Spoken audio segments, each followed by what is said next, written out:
TDWG podcast. My name is Paul Davidson. And I am Scott Norman. And today we're going to answer a very, very important question that all of our listeners have been asking us desperately, which is what? Where the heck y'all been? Okay, so what happened to the podcast? Well, the simple answer is kids. Good night. Babies. But there is a more complex answer. Yes, kids is the main reason why we haven't been recording as frequently as we have in the past. But there are a variety of other reasons why. Mr. Norman, do you want to start off with your main reason why we haven't been recording outside of kids? Yeah. Well, I mean, it's still kind of kids, but it's a different group. It's not our genetically it's passed down correct. children. It is not my biological children. It's my other children. So I took over the Scholar Bowl team. And in doing so, we've, over the last 2 years, gone from playing around 10 games a year to playing around 30 games a year, trying to beef up and actually be able to compete. Against Houston. He just shook his Darn fist you, Houston. in the sky. Yeah, so just basically trying to build a true program for Scholar Bowl where we have all the pieces in place. Which, how often do y'all practice? Twice a week. So twice a week, and sometimes we'll have two games in a week and two practices in a week, and it's a commitment. Like, it's a legit, and it takes up a lot of time. It does. The season starts in October. I think the first day is this next Monday, I believe, is the first available day for competition, and it runs all the way through April. Yeah, it's the longest season of all the Misha sports. Yeah, and part of that is we have to dance around all of the other sports because, we're the last ones to get buses or to do all these things. And, I mean, our district does an excellent job of making sure that we get where we need to be. Some districts are just like, screw it. Which is part of the reason why our district is always the district that ends up hosting districts. We host districts. We run stuff. We're actually hosting 2 tournaments this year. Well, okay, I shouldn't say that because we have not officially been termed the district host, but we are hosting another tournament this year. So I remember at one point, the schools within the Boot Hill Conference, talked about us actually having a Scholar Bowl Conference championship. Yes, and that's kind of what this is, except right now it's open to some of the bigger schools. No offense to the bigger schools, but someday I would like to kind of limit it just to Boot Hill schools. We may end up doing that this year, depending on how many of them are actually able to attend, because we're capping it at 12 for year one, because that's a lot of schools to be hosting. And this is our first year doing this in a non-district setting. Districts last year, how many teams? 8. We had 8, and that was a lot. Yes, that was a lot logistics. Of people. There's a lot of back-end logistics. If you ever want to, you go to sporting events all the time. Oh, yeah. And, you'll see how it runs. If you ever want to see something that is just a marvel and it wrinkles your brain how it works, you need to go to Scholar Bowl districts because it is a logistical, miracle. Yeah. That every year. So there's round robin play. You have all these things. There's stuff literally documents that cannot be unsealed until a specific time. And the moment they're unsealed, you have to begin asking the questions. Everybody has to be in the same location when they are unsealed. Correct. There's all kinds of just regulations and rules about it. And thankfully, we have the old guru, not, that sounded worse, but no offense, Empress. I meant the former. The fear in his eyes. The fear in his eyes as soon as the words escaped his mouth. He's melting. I meant former. The former Scholar Bowl coach who has now been the person that, is our logistical person for all of this stuff, is Miss Brands. And so she's helped a lot with just making all of that stuff run in a way that is not absolute, chaos. But point being, it took a lot of the days that we would otherwise have been recording this. And, we'll come back to the kids. Another thing, though, that, transitions from the chaos of Scholar Bowl, which if you would love to participate in Scholar Bowl, come on down. We'd love to have you, and we'll continue our winning traditions this year. It is the big tent party of school clubs. Yeah, I mean, we've got people that you wouldn't imagine would all be on the same team together, and we're on the same team together, and we're pretty darn good. So, Lord willing, we'll keep that going this year. But I would say that outside of kids was probably the number one contributing factor as far as why it's been more difficult for me.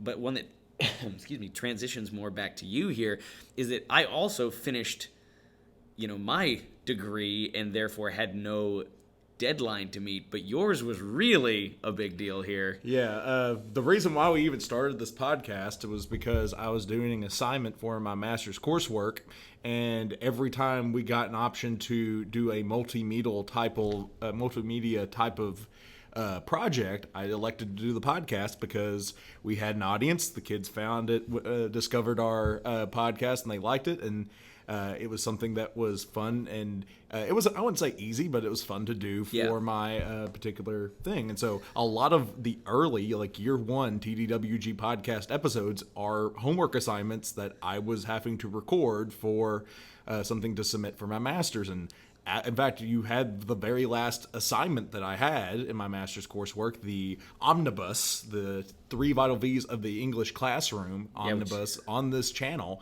That was what we recorded, and that was the final assignment that I had. And if you noticed, after that, the regularity of the episodes kind of dwindled down. It was partly because I no longer had a assignment that I was having to fulfill via a podcast. Yeah, it's an automatically written podcast topic for us, basically. Mm-hmm. Then we just have to fill in the blanks and structure it. Mr. Norman really liked it because I literally did all of the work. Oh, it was great. And he just showed up and just talked about it. It was excellent. I got to be a talking head. Well, the funny thing about all that is that the people in my master's program loved it, mainly because I was talking to a colleague about the things I was learning. Yeah. And so I was able to share and grow our learning community within the school district, and they just loved it because of that. But that was just always an easy one to do, and it really did help me because I was able to bounce the ideas that I was having going on inside my head off of you, and just to see if they were sticky. Yeah, some of those ideas were excellent ideas, and as you'll see in a soon to be released short form podcast, some of them are terrible ideas. I did not learn about that in my master's program. I learned that thanks to the internet. Thank you, internet. Yeah, so just the next release, or sometime in the next couple here after this, what was the title going to be? The 13-month calendar, the greatest idea that has ever been written. Horrible idea. That the man is keeping us from being able to have a civilized society. Sorry. So anyway, we have to move on. You'll just wait for it to drop. Anyway. So moving on. But no, the real reason is kids. Yeah, I mean, some of you already understand. If you're adults listening to this podcast, for our students who are listening to the podcast, there's very few of you that actually understand yet what small wrecking balls do to a schedule. So we have right now the double punch of each one of us in the last 3 years has had a child. Yes. This is the first year that neither me nor you have created a life. Yep. So it's just bounced back and forth. Started off with my son, and then your son, and then my daughter. The bringer of end times. Because as soon as he was born, we were hearing reports. There's this virus that is really bad in China right now. 1 week later, school's canceled. Yeah, everything is done. And that's worth pointing out, actually, is that COVID really did mess up our scheduling of the podcast. Especially during year 2. Yes, because, as much as you look at it, and probably from an outsider's perspective on education, you're like, oh, well, that year you only had like a month off, and then you had a month off. You were off school, that second year for a while in the fall. No, we were not off school. We were teaching 2 classes simultaneously for every one class we had. This is my 11th year teaching. Yeah. That year was the hardest year. Like, the most work I've done in my entire teaching career was that year. Like, they always say your first year teaching, that's the hardest, and that was true up until that year. And while I wouldn't say necessarily has gotten easier, it has gotten that year was the hardest. Last year was pretty hard. This year is a little bit better. It's now, not to do anything. I don't actually believe in jinxes exactly, but there's a relative normal that has begun to settle back. We're starting to care about tests again and look at all these things.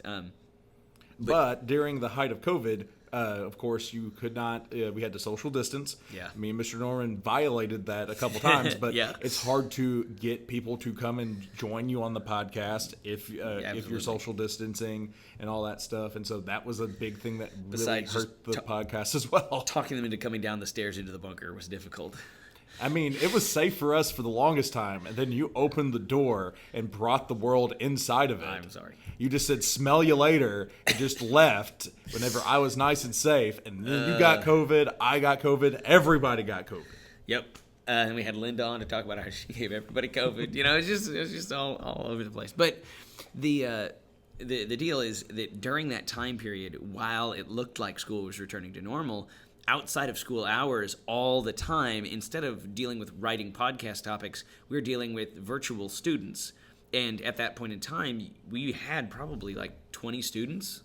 You could actually go on my school YouTube channel, not this channel, the TDWG podcast channel, but my school YouTube channel for Paul Davidson. And you could just type in Paul Davidson something English, and I will probably have a video pop up. But after school every day, I recorded like 2 to 3 videos where I was just trying to teach the lesson for the virtual students.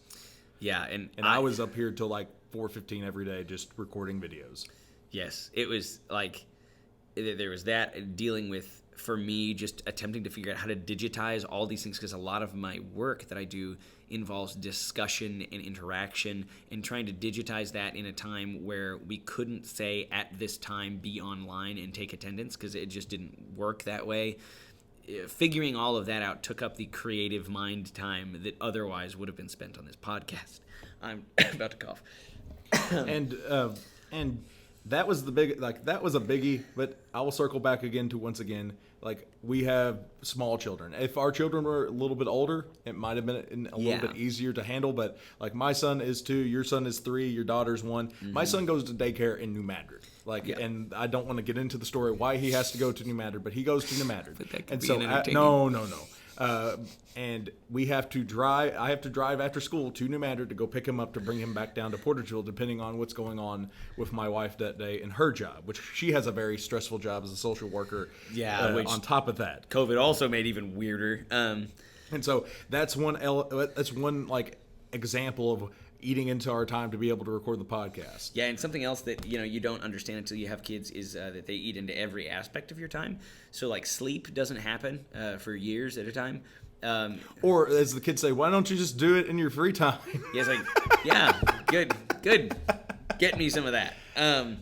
The true thing there is, like, very literally, when I get home, very often, I'm even now with the kids being able to be more structured, because my youngest is 1 instead of being an infant. Then in many ways it's worse. Yeah, I don't know. It's just the fact that they can communicate helps a lot. Although they just yell at each other a lot. So there was a point where we recorded the podcast, actually, instead of being in a bunker, it was recorded in a closet. We've been in several different places that we recorded. But multiple closets. Multiple closets, actually. And there was one that we used, actually a closet at my house, to record this.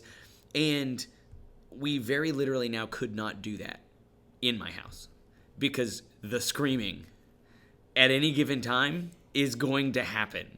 And so, like, you would just be listening to this podcast in the background, you'd just hear what sounded like a child in utter agony.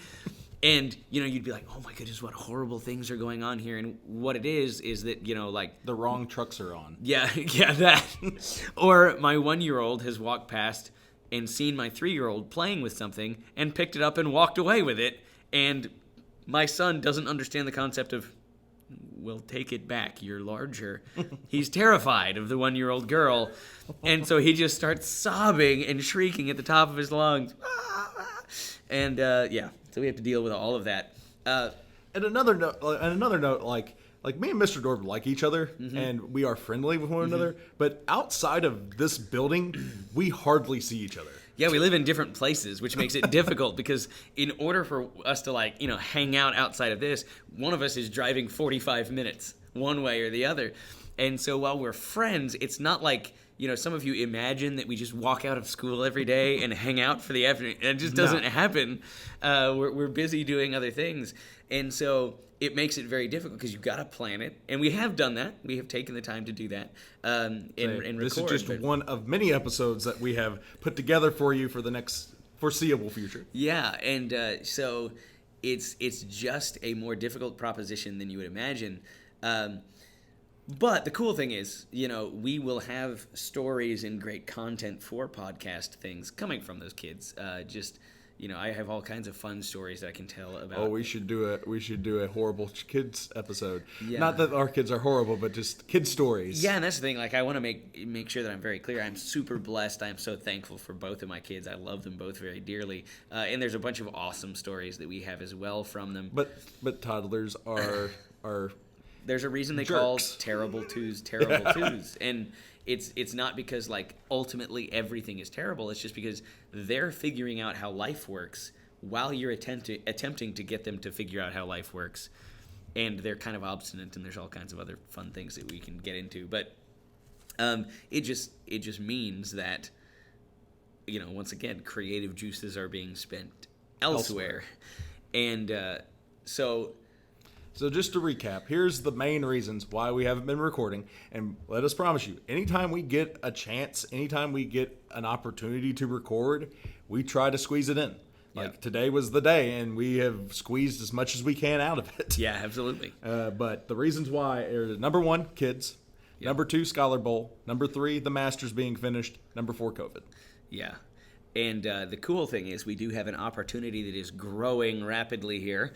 I wouldn't put our eggs in that basket yet, but we'll see if that kind of helps with the frequency of recording. Yes, so hopefully we will be getting some opportunities to allow students to practice doing work like this in a different venue, but doing work like this so that they will have the experience of doing audiovisual production things and just being able to put forth stories for people to hear and listen to. But we do have some things scheduled down the pike for you. We have already mentioned we have the 13-month year coming up. And most importantly, we have a special guest coming on the podcast. For the first time in 3 years of this podcast's life, we have a guest that we have been trying to get, even leveraging his children to try and get him to come. And for the first time, we can proudly announce that coming next week. Probably next week, yes. Next week, Jason Irby will be on the podcast. Yes, the Veep, the man himself, Jason Irby, is going to be a guest on the TDWG podcast. And so look forward to that. And until next time, I guess my name's been Paul Davidson. My name is, and Lord willing, will be Scott Norman. And we've been 2 Dumb Wise Guys.